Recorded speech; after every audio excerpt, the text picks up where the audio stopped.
Should we be scared of the new Toyota Tundra? Yes and no.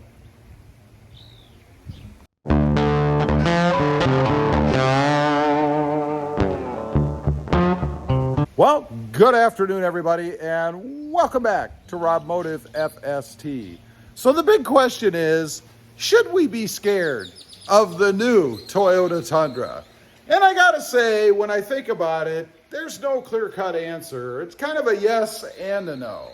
But before we get into it, if you're new here or you just haven't before, go ahead and smash that subscribe button and click that notification bell so that you don't miss out on any upcoming videos. So what am I talking about? Being scared of the new Tundra. And is that why I didn't buy the new Tundra? You know, if you watch the channel, then you know I took one out for a test drive, and I gotta say there was probably about a 40% chance in my mind when I first went out to look at that truck that I was gonna buy it.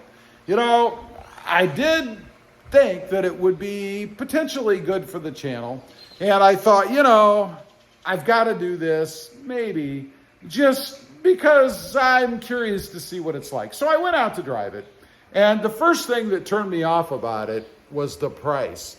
You know, they were telling me that it's a $10,000 premium, and I'm like, no way, man, I'm not paying 10 grand for the privilege of buying a new Toyota Tundra. So that was strike one. Strike two was just the truck itself, the appearance of it, the way it looked and all that. And strike three, if I'm being honest, in the back of my mind, I was a little bit scared. Scared because it is a new truck. It is a whole new remodel, a whole new redesign, and you know what comes with that. Problems come with that.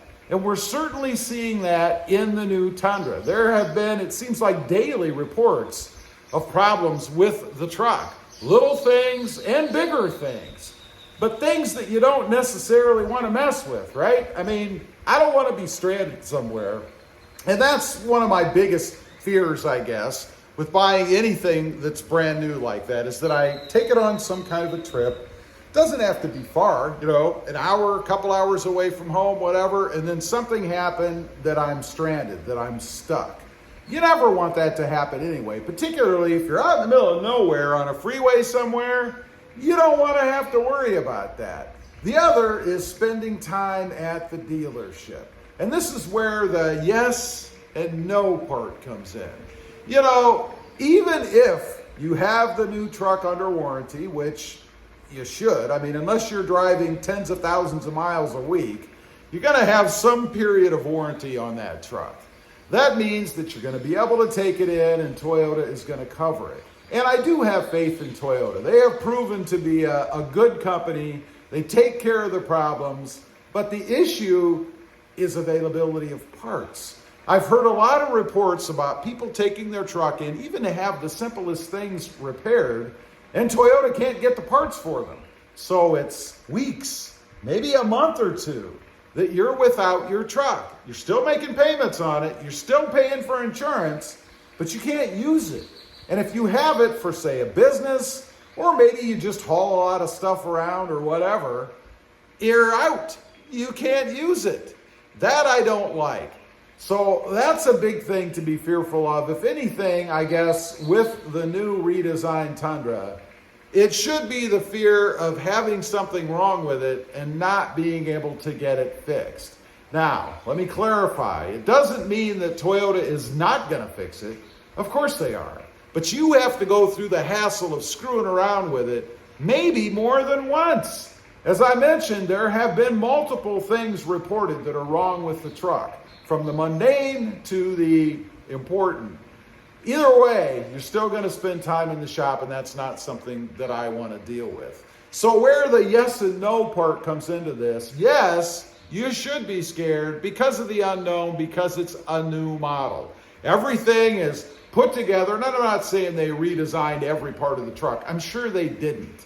But there are a lot of new components that have been meshed together, and now is when they really find out if they work or not.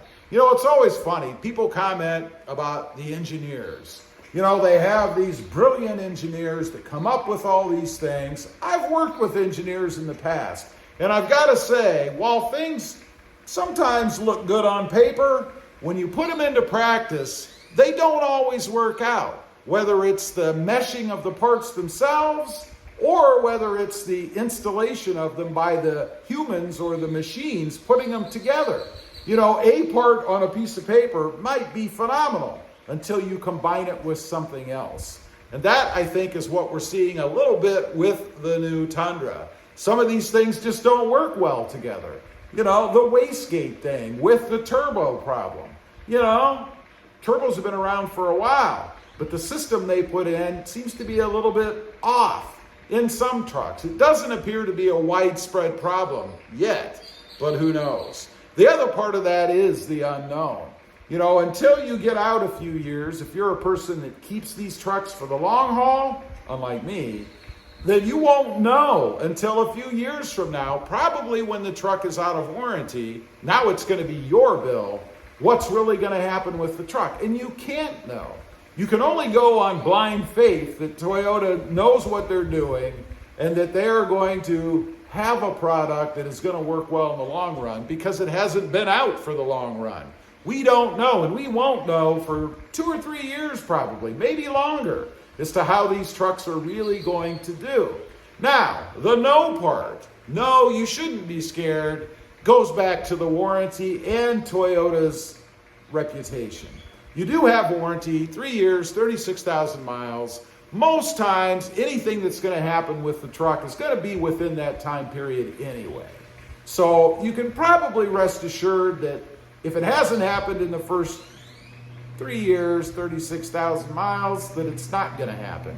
You still can't know for sure, but you can be pretty confident. The problem, as I mentioned earlier, is the time you get to spend in the shop waiting for that truck to be fixed while Toyota figures it out or tries to put their hands on the parts. The other part of that is Toyota's reputation. They didn't get to where they are now, particularly with the Toyota Tacoma. If you didn't know, it is by far the #1 selling midsize truck. They didn't get there because they don't know what they're doing and they don't treat customers right. All of that is a part of the whole picture, and I think that's really where the no part of don't be scared comes in, because Toyota does have such a sterling reputation when it comes to reliability and taking care of the customers. Anyway, leave a comment. Let me know what you think. Should you be scared of the new Tundra? Yes or no? I'd be curious. Also, real quick, I do have 2 additional channels. Rob Motive, all about Toyota Tacomas.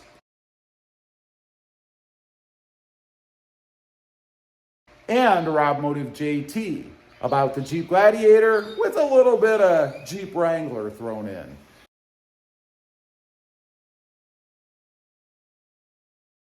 Check them out, and if you're interested, why not subscribe? If you didn't in the beginning, make sure you smash that subscribe button and click that notification bell so that you don't miss out on any upcoming videos. Thanks for watching. Don't be scared. Bye.